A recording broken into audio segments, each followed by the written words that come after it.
Hello అండి. Hello అండి. ఏం తెచ్చారు? కరేపాకు, తంబకాయ, ఆనపకాయ, మునగాకు, మునక్కాళ్ళు, ఆలుగడ్డ, దేవుడికి పూలు, ఉల్లిగడ్డ. ఇంతే.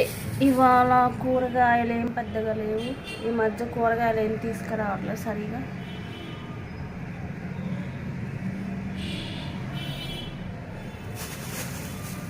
తంబకాయ చాలా బాగుంటుంది కర్రీ చేస్తే. మీకు రెసిపీ చేసి పెడతాను. ఓకే అండి, బాయ్. అండి.